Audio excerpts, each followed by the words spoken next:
Welcome to Terror in Tandem, a podcast about finding entertainment in the macabre, hosted by the knowledgeable and lovable Laura and Richard Mathiasen. Each episode we discuss the horror genre, from books to film to TV and beyond. Sometimes even from the beyond. Huh? You can find us on YouTube at Terror in Tandem or on Instagram at Terror in Tandem, and you'll always find our latest episode on our website, terrorintandem.com. Hey. And on all the podding. Yeah, all the pods, wherever you get your pods. Apples. Yeah. Spotify's. And others. Outcast. YouTube. Yeah, you said we're on YouTube. Did you hear me saying help me from the beyond? I did. Good. I wanted you to. And I ignored it. Because I need help. I walked on by with my holy water and I took it home. I'm pretty sure that the movie poster, one of the movie posters from the remake version of one of the movies we're going to talk about says help us. Nice. Spray painted on the town sign. What did you forget what we were doing today? No. What so let's do our yeah, we're gonna we do our series sometimes, and one of our series is Make Remake. For those of you who this might be your first episode listening, welcome.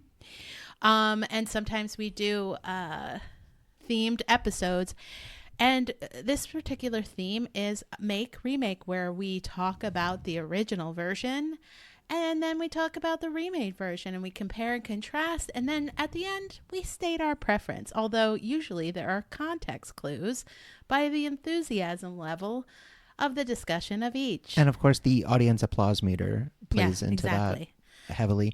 I mean, our switchboard operator is out of the office absent today. Yeah. So yeah. We can't take any live calls, but it is anyone's please leave guess a voicemail. Which window she is in right now? No, not. She's out of the office. Oh, well, I mean, a little quick check-in, I think, for late August or mid-August. It's August. Yeah, it's mid-August. We saw Weapons. We did. We loved it. It was not what I expected, but I guess I didn't expect anything. Top contender for best of this year. I think it's really smart to not watch any additional theater or trailers, clips. Yeah, just go into it. Don't look at anythings. Don't read. Don't see any interviews. I mean, just don't read. I think it would have probably been ruined had I known more about it. Yeah. Not ruined like I wouldn't have enjoyed it. But I mean, I like to go into most movies with as little knowledge as possible. Well, that's why I turn trailers off sometimes. Samesies. Halfway through. Yeah. It's because I'm like, it's giving too much away. Yeah, I feel like it's like listening to a sales pitch where like if you're in, you're like, okay, I'm good. Like you don't have to keep going. Yeah. I'm already buying this. Well, someone has perfectly timed the trailers. And someone else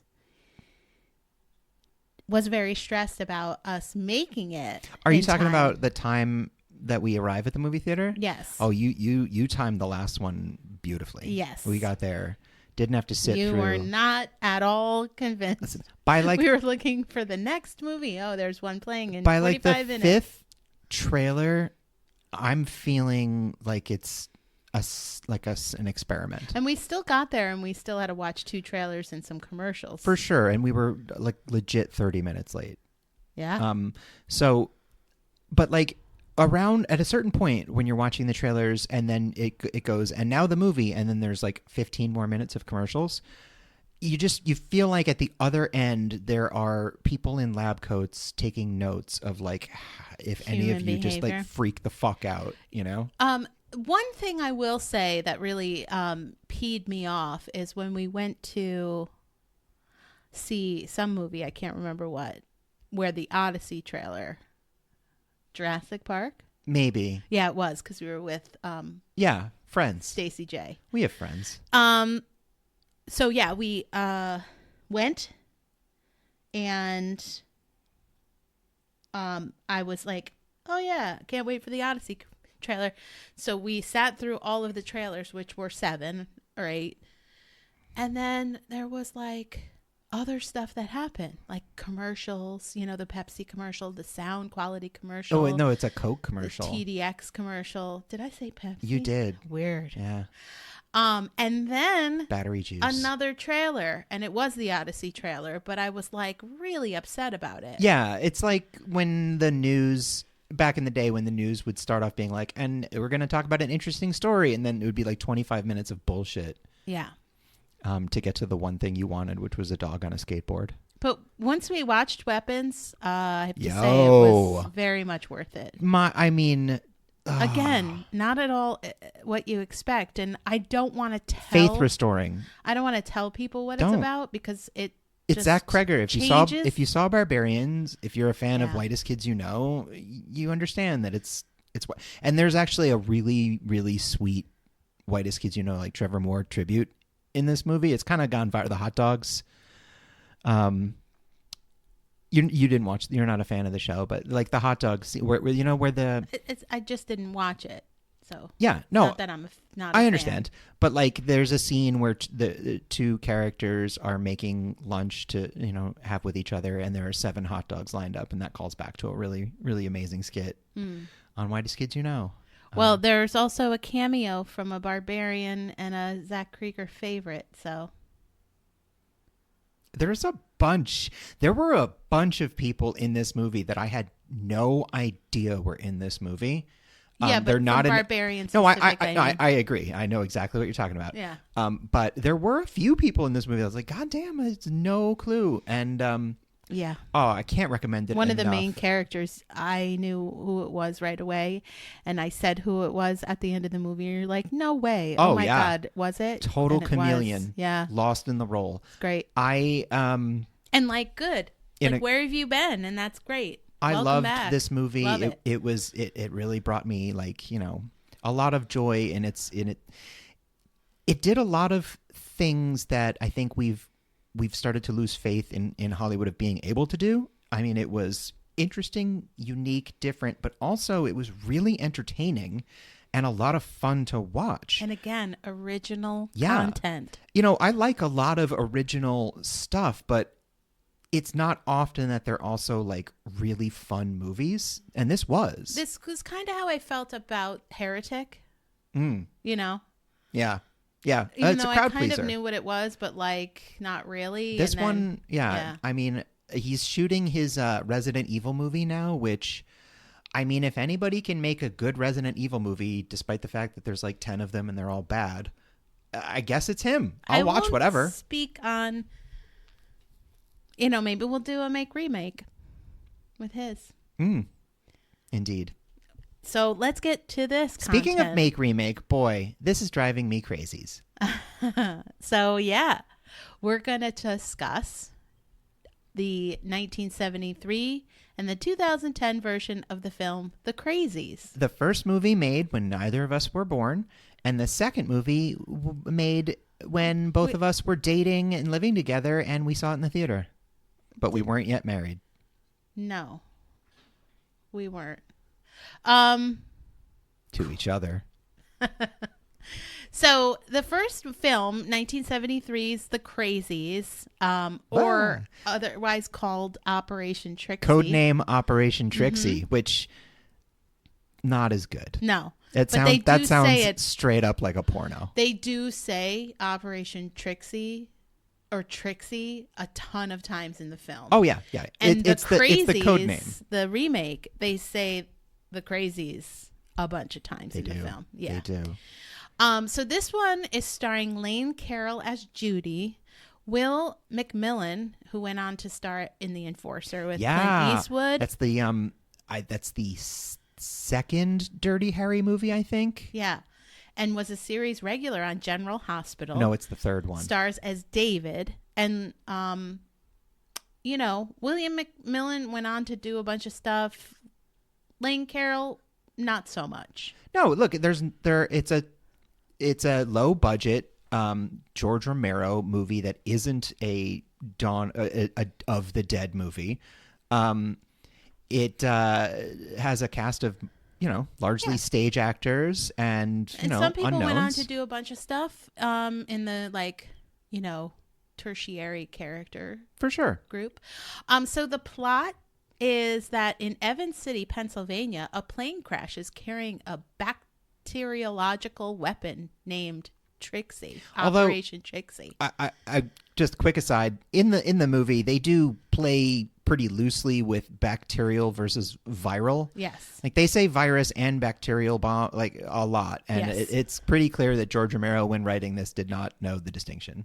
The army seals off the town in order to contain the virus, and the infected either die within a few days or go mad. Go crazy, violent. Crazy, yeah. Fuck your daughter mad. Or just hilarious, like mad. Yeah. Hilarious, laughing. Or grabbing your guns. Or sweeping a field of dead people. Right.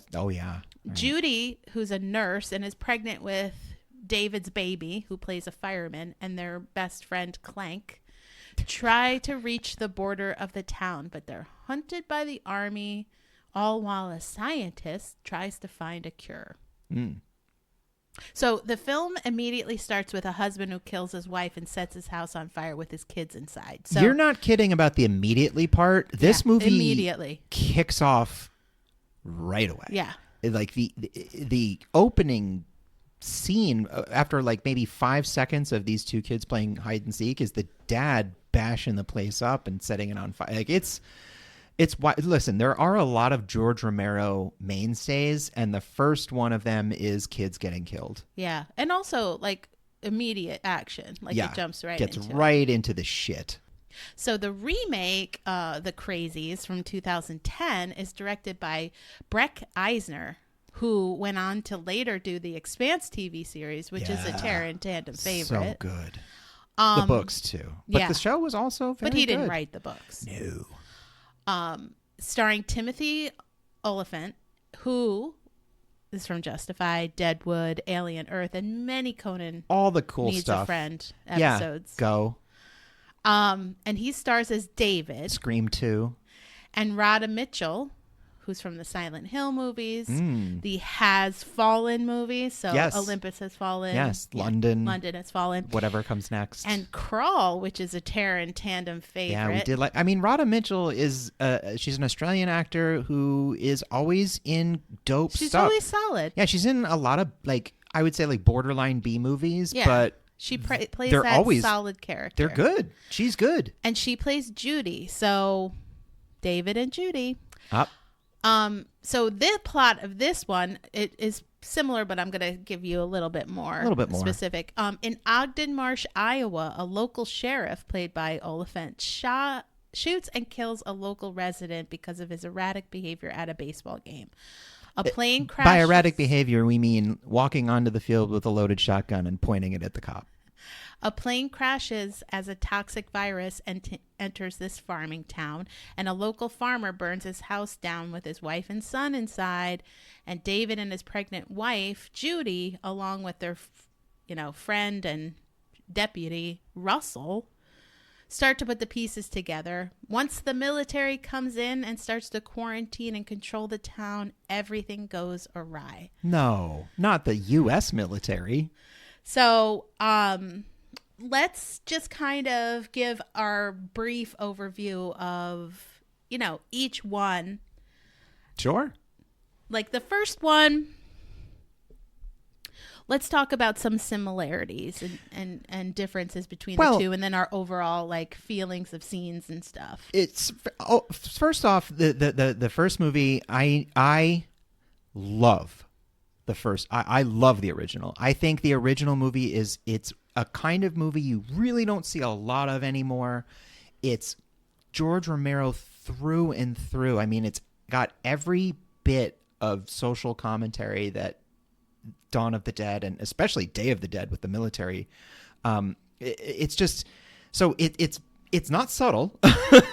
No. This is the Vietnam War. But from the get-go, you have all of these really fascinating parallels. Every member of the military screams. All they do is they show up, they yell, they fight with each other, they break stuff. They are terrible. The thing is, it's very clear, and they do tell that to the audience. It's very clear they have no idea what they're doing. They're all in over their heads. This is their first time doing this, and they have no idea what they're doing. You kind of feel bad for the commanders a little bit because they're like trying to do something, and they're clearly they're being thrown under the bus. Yeah, they're taking orders from Washington. Like there's are elements of Watergate in this. Yeah, definitely. You see the room full of like the guys who all look like Robert McNamara just sitting around making decisions about human lives. Yeah, let's nuke a town. Yeah, but it's very much a focus too on using the nuke, which was a very 70s. Oh yeah, vibe. 60s. I mean, so this. Well, the late 60s, I feel like, was preparing for the use. And the 70s was like, when are we going to use it? Yeah, and then in the 80s, you had a lot of movies like Threads and The Day After, really China Syndrome. Like, here's the effect of using it. So this version, it's like elements of The War Room and Doctor Strangelove, where you get the absurdity of military incompetence. Then you get the soldiers out there just brutalizing people. And half of them are getting murked, too. Like, they're bad at this. It's interesting that you brought up Dr. Strangelove because in the 2010 version, Brent Eisner said that he played that song.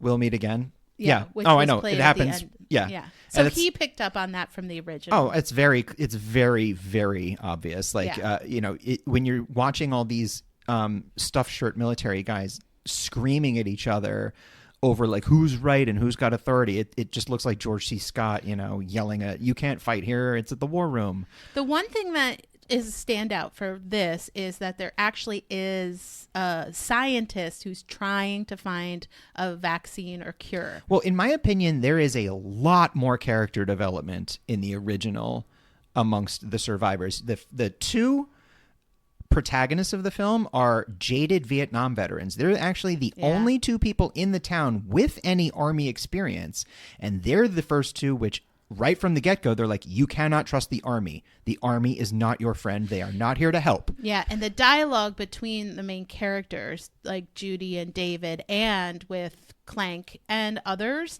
is really plot revealing. And it really does push the plot forward. And when Clank starts to become infected and lose his shit, it's very sad. Yeah, you really feel for this guy who's like kind of a dopey sidekick, but he's not bad, and you can tell the war really fucked him up. Yeah. So there's a lot of that feeling of 70s Vietnam, late Vietnam War betrayal by the government. And the townspeople, the way they're portrayed is like the Viet Cong. They are jumping out of trucks jumping out of the woods with guns. They're an insurgent force. They're fighting against a heavy-handed, occupation. Like the military comes in, they don't explain anything. They just start brutalizing. They don't communicate, and people. I remember that one scene, probably what I would say to be the most disturbing to, like, I can't shake it. So I have one of those scenes for each of the films. One of the scene that I'm talking about is when they all go into the homes and they're ripping the kids out of beds and they're ripping the people out of beds. Yeah. Not even the looting part. It's pulling the people out of their homes and out of their beds. And that one woman is like, if you just tell me what's going on, I might even help you. Cooperate. Yeah. I'll be, Yeah, maybe I can be of use. Yeah. And no, I said, well, I won't say what I said when I was watching it, but it was very. I'll say it. There's a real. George Romero was a master of injecting his films, which were by themselves entertaining, awesome movies, but inextricable from their very clear lefty social message: anti-war, mistrust of the government, mistrust of overbearing, violent police forces, who just go in watching at carte blanche and watching take what this they movie want. Especially, and a movie like the original Dawn of the Dead and the scene where they go into the apartment block. It's very, very different when we're watching,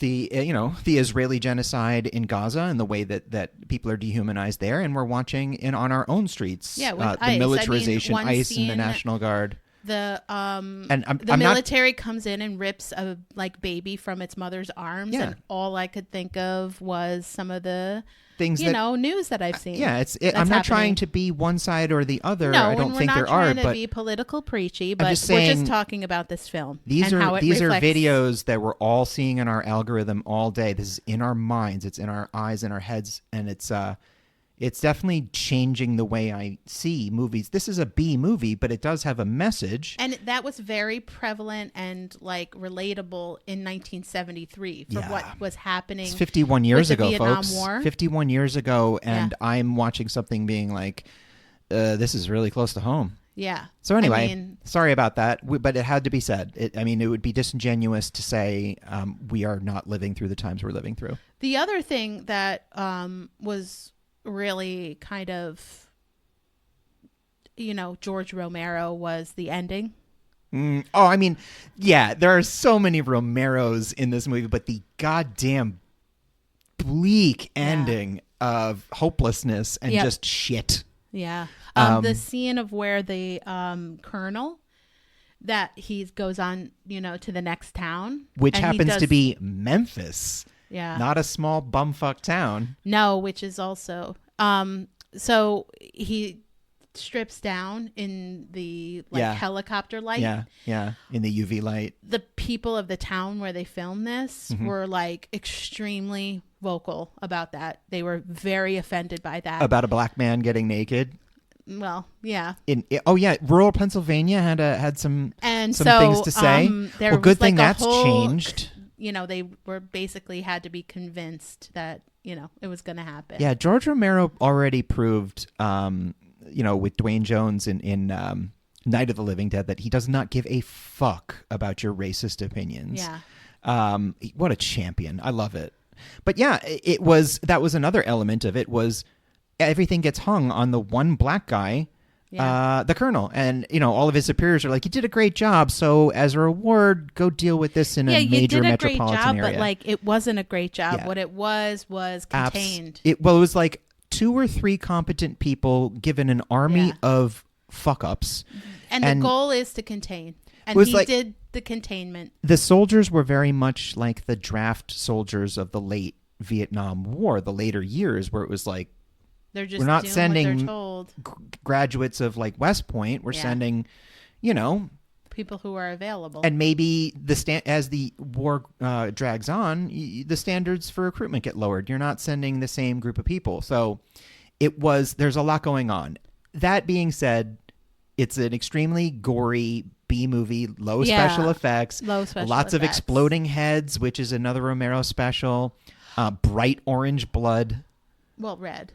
I mean, it was. I don't know where you saw orange. It was definitely red paint. Yeah, for sure. It looks like red paint. For sure, but craft paint.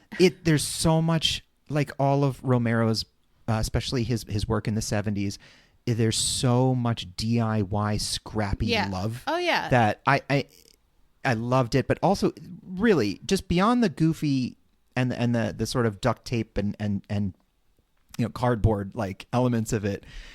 This movie is powerful. It is a damning, scathing condemnation of the powers that be and the military-industrial complex. And also how little people are told about what is happening in their own town. Well, I feel like you watch a lot of Michael Bay movies and there are scenes, in typical Hollywood movies. Oh, where everybody's told everything? No, but the military goes down the street and everyone's like, yay, they're here. Yeah. And a George Romero movie, when the military shows up, you're fucked. Because here's the thing, militaries don't do police work. They don't rebuild things. We've kind of proven through many, many attempts that they are bad at that. What they're really, really, really good at is war, which you don't want in America. War is just chopping down to get to the other side. They're great. They're really good fighters. They're not cops and they're not nation builders, yet that's what we keep insisting they do. Conflict resolution negotiators. It's kind of the opposite of that, actually. Well, let's talk about the 2010 version and what stood out and what made it, not different, because we're going to talk about similarities. First, right off the bat, way bigger budget. Yeah. Much more polished. Acting. Much better acting. The script, those were definitely like super solid. The pacing, like all of that was very effective. It's overall, on a technical level and on a horror movie level, it's much scarier. The original movie is not really scary. No. It is more like allegorical. The remake is legit pretty fucking scary. Yeah, and so the remake, I think, benefits from the strength of its, we have David, we have Judy, and we have Russell, who is the Clank of this. Played by that guy that he was in The Gray. He's been in a bunch of stuff. He's been in stuff. I just remember him from coming to get you. So you talking shit. Fucking La Migra. Just give us a minute. And in The Ruins. Yeah, leak. Uh-oh. Oh. Somebody's ruining this podcast. All right. We're fine. But I think, you said that there's more character development in the original, but I disagree, because I feel like maybe because it was like the community that this took place in, Ogden Marsh, Iowa, it was half the size of the town in Pennsylvania, that I definitely felt more of a community and people looking out for each other and people knowing when something is off with them. So like the way that the Crazies acted in the first, I thought was really brilliant, because it was subtle. And sometimes you didn't know, were people just going crazy because there's the stress what's of happening, the situation, or was it the infection? Because it affected people different. Sometimes, like I said, people went mad with laughter. Yeah, and there's like moments where, like, okay, you shot that guy because he was charging you, but then you shot him like 8 more times. Yeah. What was that second part about? But this was like different. You could see a lot more physical. Yeah. Bloody nose, like cerebral hemorrhaging, and the weird eyes, like dark striations in the veins, the blood, broken capillaries. Yeah, so I guess there was like special effects and makeup for these Crazies. Well, there were different. Brent Eisner said that there were different like stages of infection, and he wanted to show that. I think he did a magnificent job, honestly. And he also said he was tired of the rotting zombies, and also these people aren't dead.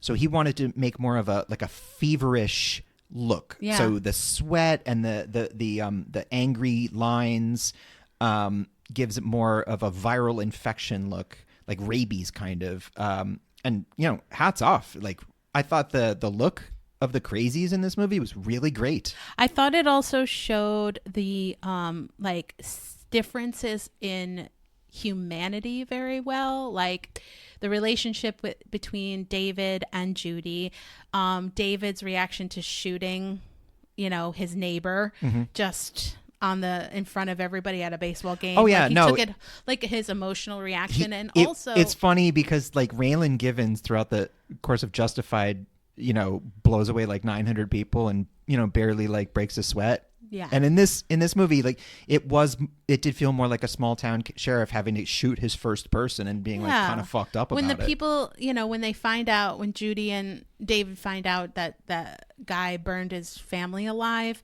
they react like human people. Yeah. Rhoda Mitchell does a great job. She does. Yeah. And, there's people that burned down in this other town and they're like just kind of, we're going to go in and fight a fire. So there's not that real emotional range of character. There's also on the opposite side, the Crazies that round up all those people and just like load them up and kill them. Oh, the hunters? That's a different section of humanity. Yeah, there are like certain the violent and disgusting evil. This movie does a better job of showing the different ways. So if this virus, like, it's explained that it's a biological weapon, that it's designed to destabilize a population by making its inhabitants go crazy. So yeah, and it was on the plane. We did find out the plane was on its way to be disposed. Sure.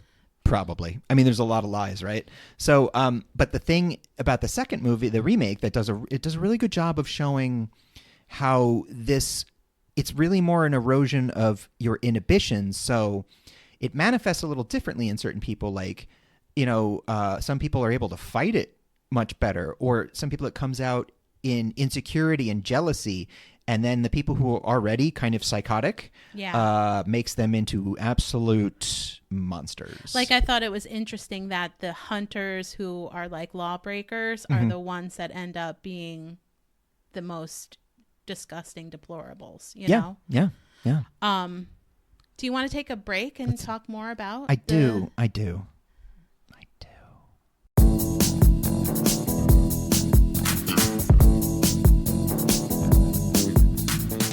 Another Saturday night, and here you are again, stuck alone at home watching your little Antichrist. You've tried every babysitter in town, and you would know, because you've had to bury most of them in the woods behind your house. But just because you had that one little fling with Satan in college, that doesn't mean you don't also deserve a night to yourself every once in a blood-red moon. Why not call Bad Seed Babysitting Service, and let us mind your little monster for a night?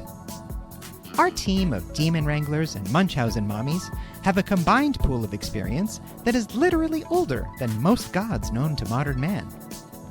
From demon spawn to sociopaths to future United States senators, there's no bad seed we're not equipped to handle. Every mommy's monster minder from Bad Seed comes fully certified and licensed by, well, no one really, but what other options do you have? All of our minders are bite-proof, immune to all poisons and caustic discharge, and warded against spells both demonic and divine. Give yourself a break. Call Bad Seed Babysitting Service, because even the mother of infernal prophecy needs some me time. This is a fake ad for a fake product on a horror-themed podcast. We do not condone nor endorse the wholesale slaughter of babysitters.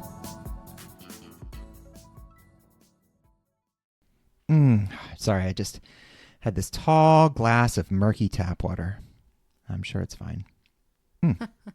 Anyway. Yeah. So why don't we talk a little bit more about the similarities and differences of the films? Absolutely. I mean, can I start? Let's start with similarities. You start.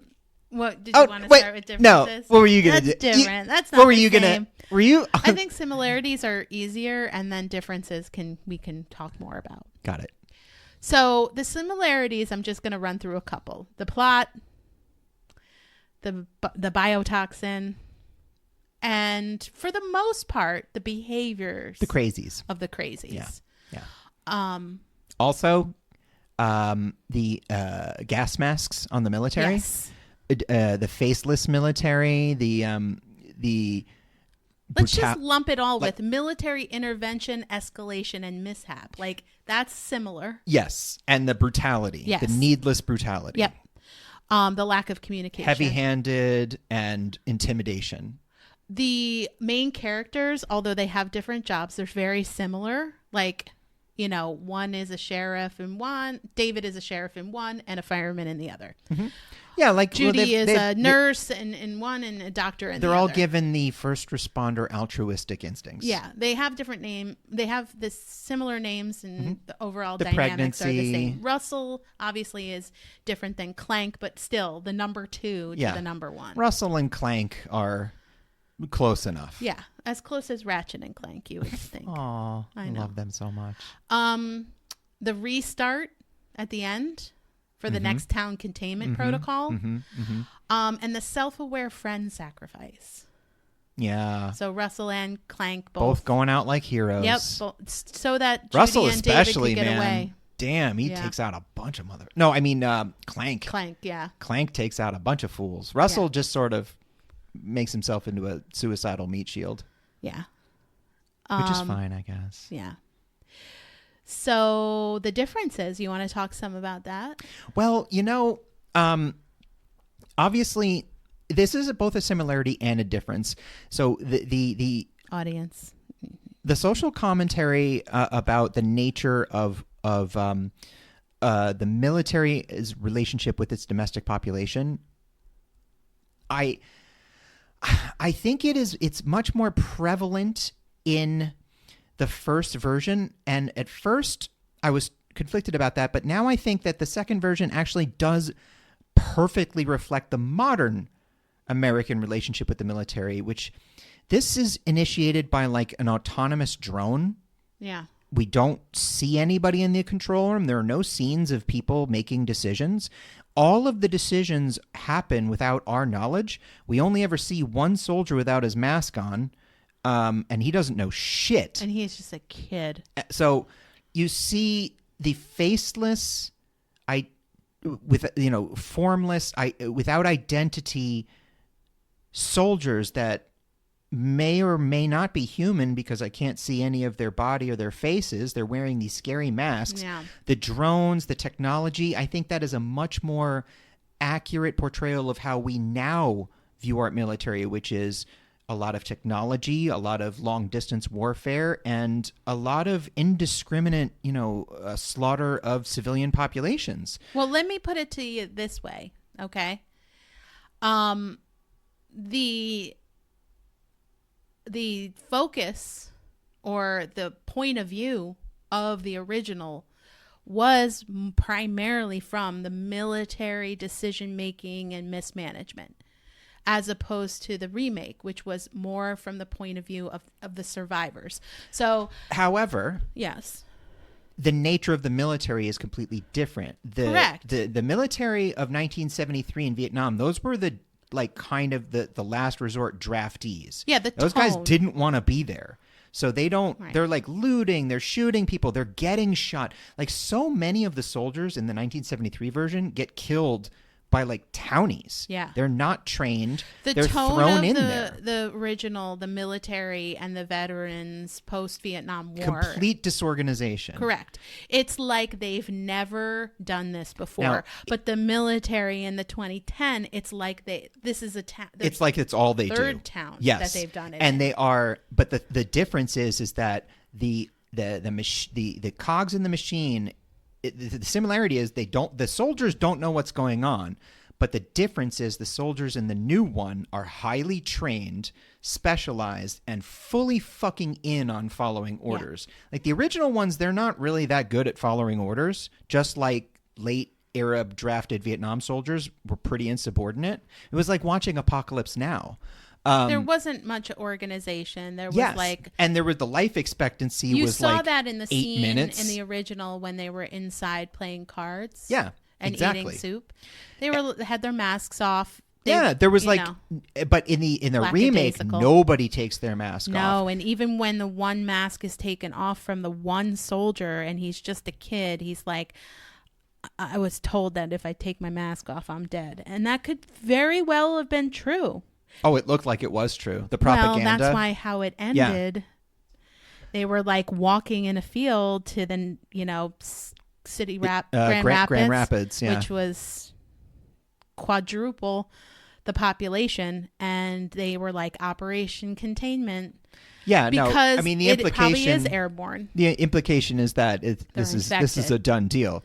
But I just want to say, like, the criticisms of the military in both films are present. They're certainly more obvious in the original, but I think that may be because our problem with the military was more obvious. We were engaged in a major, massive war where tens of thousands of Americans were being killed.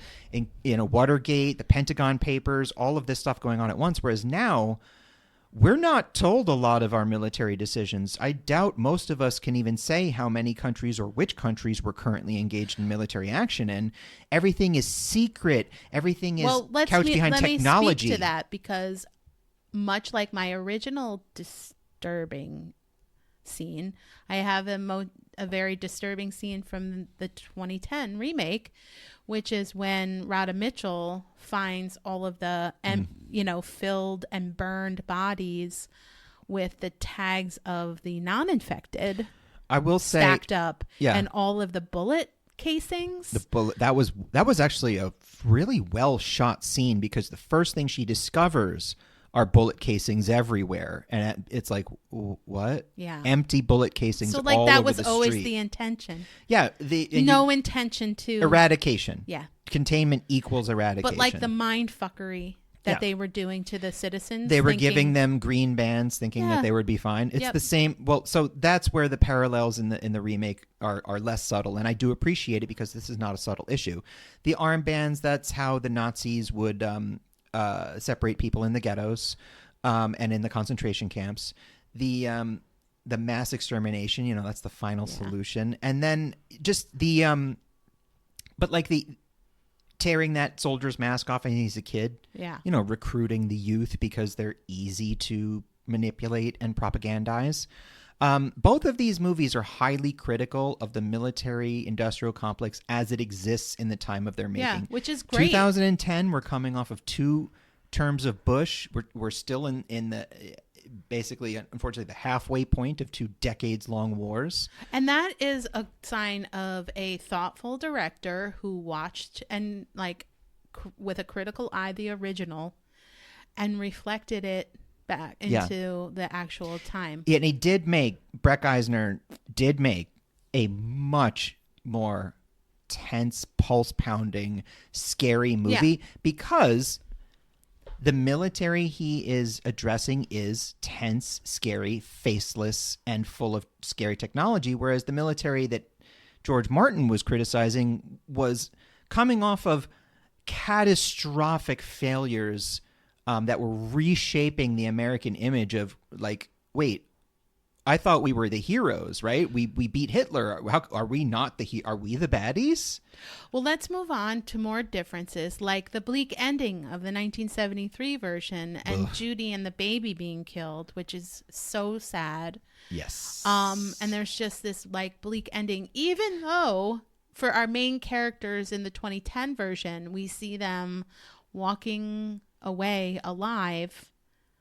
That it's not going to be a good end for them. And there's some Judy's death by stupid act of senseless violence. Yeah, is absolutely mimics Dwayne Jones's death at the end of Night of the Living Dead. It's just out, And they and I do appreciate George Romero depicting guns as it doesn't have to be like a perfectly aimed shot with foreshadowing. It could be just someone just shot a gun 15 times in a row, and one of those bullets of the guy that hit was somebody. Yeah, I didn't know. Yeah, but he was still kind of crazy. He's like, oh hey, and she was too. Yeah, they were all losing it. 2010. Oh, right. Well, the other difference is there was no talk of a cure in the 2010. No talk of right. Oh, listen. No attempt. Okay, we got to go into trying to that. find somebody We skipped over that whole part. Mm-hmm. So in the 1973 version, they bring in a scientist who has one way of speaking, and it is top of his lungs. Yeah. And it's played by David France, who you'll remember from Dawn of the Dead. He was the doctor on TV with the eye patch going. He was in multiple George Romero films, and this was the only one he was actually physically in. The other ones are his voice, or he was in the He was on a TV. Yep. No, he was physically in Night of the Living Dead, uncredited as a zombie. Oh, well. Yeah. But he was a stage actor, and he's very...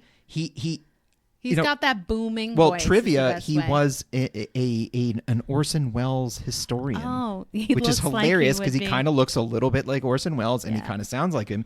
But he has this very baritone, sort of classic theater affectation. So he's very over the top. But it was a blast. And he's, he's just yelling at everybody and he's awful. And it's just... It was fun to see him and go, holy shit, that's the guy from Dawn of the Dead. Yeah, right? Yeah. So yeah, the race to find a cure was very prevalent plot point in the 73 version. Yes. No desire at all to save any of these people in 2010. No. Not even interested. That's the thing. Not interested in finding someone with natural immunity, but nothing. It's the unbelievable incompetence of the military bureaucracy and heavy-handedness and undertraining that they come up with a cure and then the military won't let him get through the checkpoint and he gets murdered. Well, because it was they did address that. I know, but it's and he was impatient. That was the layers of bureaucracy. Here's the thing. and I don't know if you believe this or not, but that scientist didn't actually find a cure. You think he was crazy? Yes, because he didn't wait for the vocal. He didn't follow protocol. Yeah, but I think it was the protocol was... the protocol was ridiculous, but he didn't follow it. And she was like, but I don't know what you see, his assistant.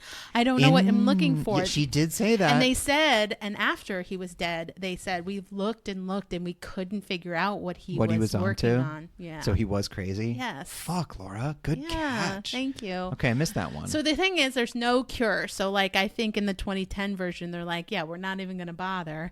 But it also in the 2010 version, unlike the 1973, they actually do drop a nuclear weapon, like an high altitude detonation. Yeah. And that's something. Yes. So I did talk like more carnage in 2010, more obvious that this was a coordinated effort more by the military. So pitchforks going through people, although that did happen in the original. Yeah, it was an Easter egg. I know. This was a more coordinated effort by the military as opposed to the first, which seemed like their first time ever doing anything like this. And it was also much more clandestine, much scarier, because in 2010, we're starting to learn about things like black sites and torture. And but those were all very subtle. They weren't like, it wasn't heavy political commentary. No. George Romero will bash you over the head with his allegories. This was a little bit more in the background, but watching it with a critical eye, I did appreciate. I give Brent Eisner more credit than I did originally. That I think he really did tap into the more modern fears of the military, which is that they are loaded up with inexplicable technology. They're infinitely powerful. They're everywhere, and they have no face. And also will follow orders. Yeah. Whatever those orders are. Heavier violence, special effects in 2010. Some good flamethrower action. And the Crazies, I think, were a little bit more like scarier and unsettling. Yeah, but there's still that element of a heavily armed rural population. No, I mean in the original. I think the Crazies were more unsettling because you didn't know who was really crazy or who was getting crazy because of what was happening. Because of the unbelievable and then stress. The laughing. They didn't do the laughing in the 2010, really. Only in that hospital scene where she was kept. In the original, the laughing, the knitting needle lady. This is what I'm talking about. This is why Hollywood can do a more polished and more exciting version, but they could never be as subversive as George Romero. Now, George Romero in this movie, he had old women committing violence because no one expects them to. He had violence happening to children. He had a Catholic priest self-immolate, because he was like that was crazy. And he had, incest and sexual assault. Let me talk about my most disturbing scenes. That was it.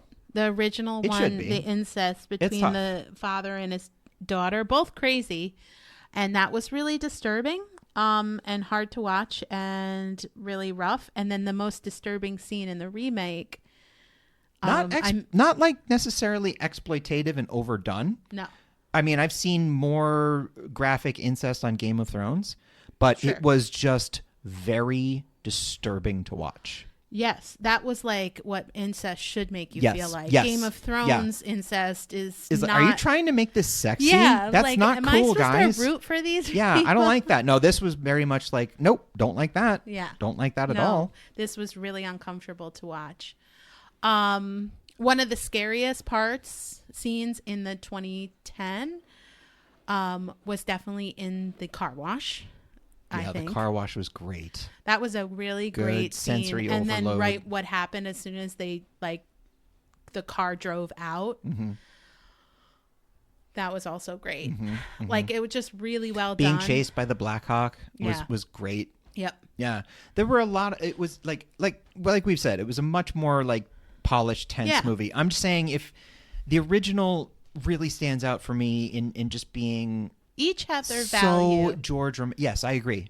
It's so George Romero. It's very much, anti-Vietnam, military overreach, but you'd be fooling yourself to think that it's locked in that time period. Oh, I mean, The one negative I will say about the original is that there's a lot of yelling by the bureaucrats and military people that slow the movie's action down. Now, that's done purposefully. It's a very much Doctor Strangelove vibe, and it's also showing that all of these quote-unquote adults in the room are just emotional babies who scream at each other. Yeah. Now, that being said, it doesn't make for a necessarily pleasant viewing experience.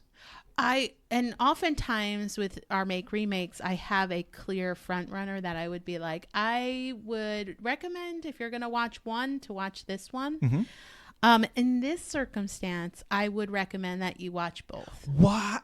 That's usually what I say. Yeah, I really do think you should watch both. I agree. For all of the reasons Completely that we agree. said, the like historical and political social commentary of post-Vietnam veterans in, coming home and finding like jobs and being part of the community, and then also their feelings on the military that they once served, and just the overall kind of time warp of the 73 version. But then you get the kind of, like you said, more polished, more, scripted, more, digitally enhanced and, kind of a better looking and more better pacing film. Also, 100% more Oliphant. I think that you could appreciate the 2010 remake more if you watch the 73 version. Agreed. They both have their place. I think they should be watched in order. Because I liked the 2010. We saw that in I the liked theaters, it very much. Yeah. Okay, and I liked it. Yeah. We watched the 73 together recently for this episode, and then rewatched the 2010, and I liked the 2010 more the second watching. I had the same because of the 73 watching. Had the same exact experience. When we saw it originally, I was like, well, that was pretty solid. Yeah. Having watched the original and then the remake within a day of each other, I mean, I deeply love the original, but new appreciation for Brent Eisner's effort there. It's how a remake should be done.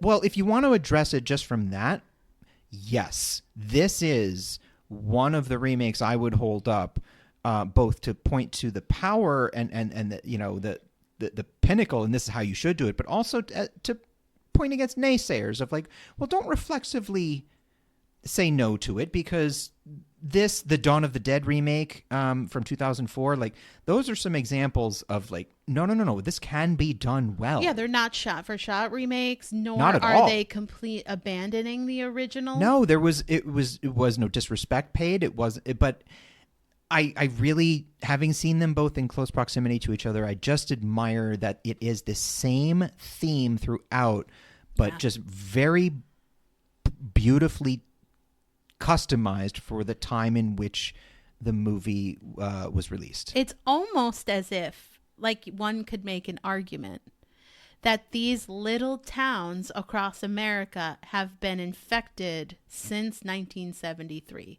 That was the first town, and now it keeps popping over, moving, and the military's gotten better and better at, containing, in their opinion, of what it is.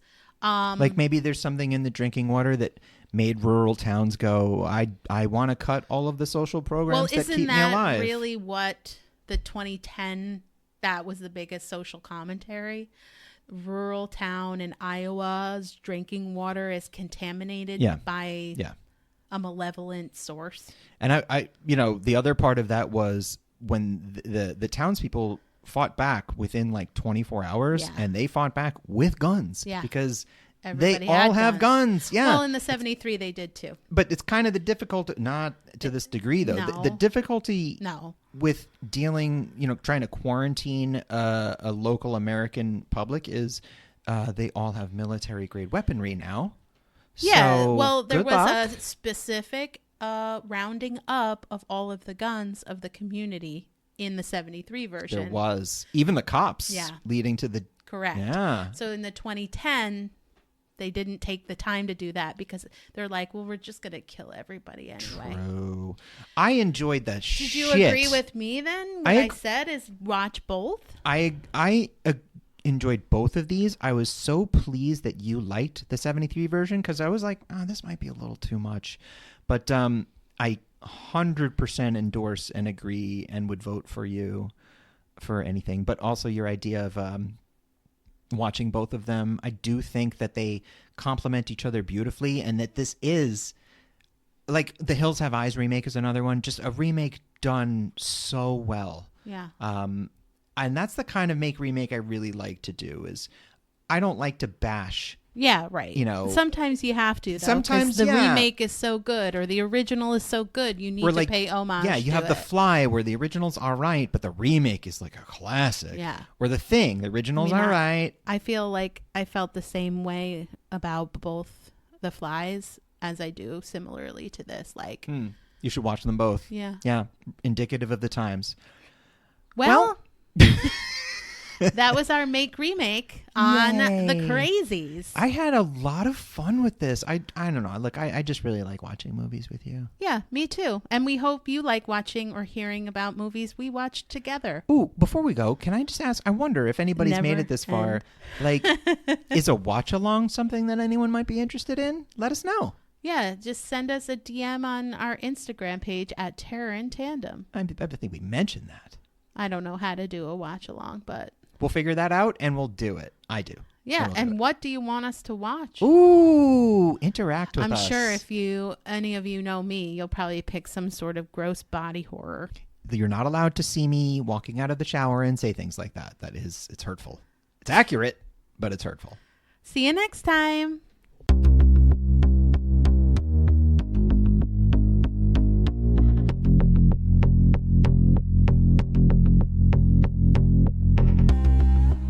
Terror in Tandem is written, produced, and recorded by Laura and Richard Mathiasen, and edited and mixed by Richard Mathiasen. Our theme was written and performed by Carrie Denver, and all other music was written and performed by David Suspanic. All opinions expressed on this podcast are our own and should be taken as such. Thanks for listening, and please remember to give us a like, a review, and subscribe wherever you get your podcasts. See you next time. We're standing right behind you.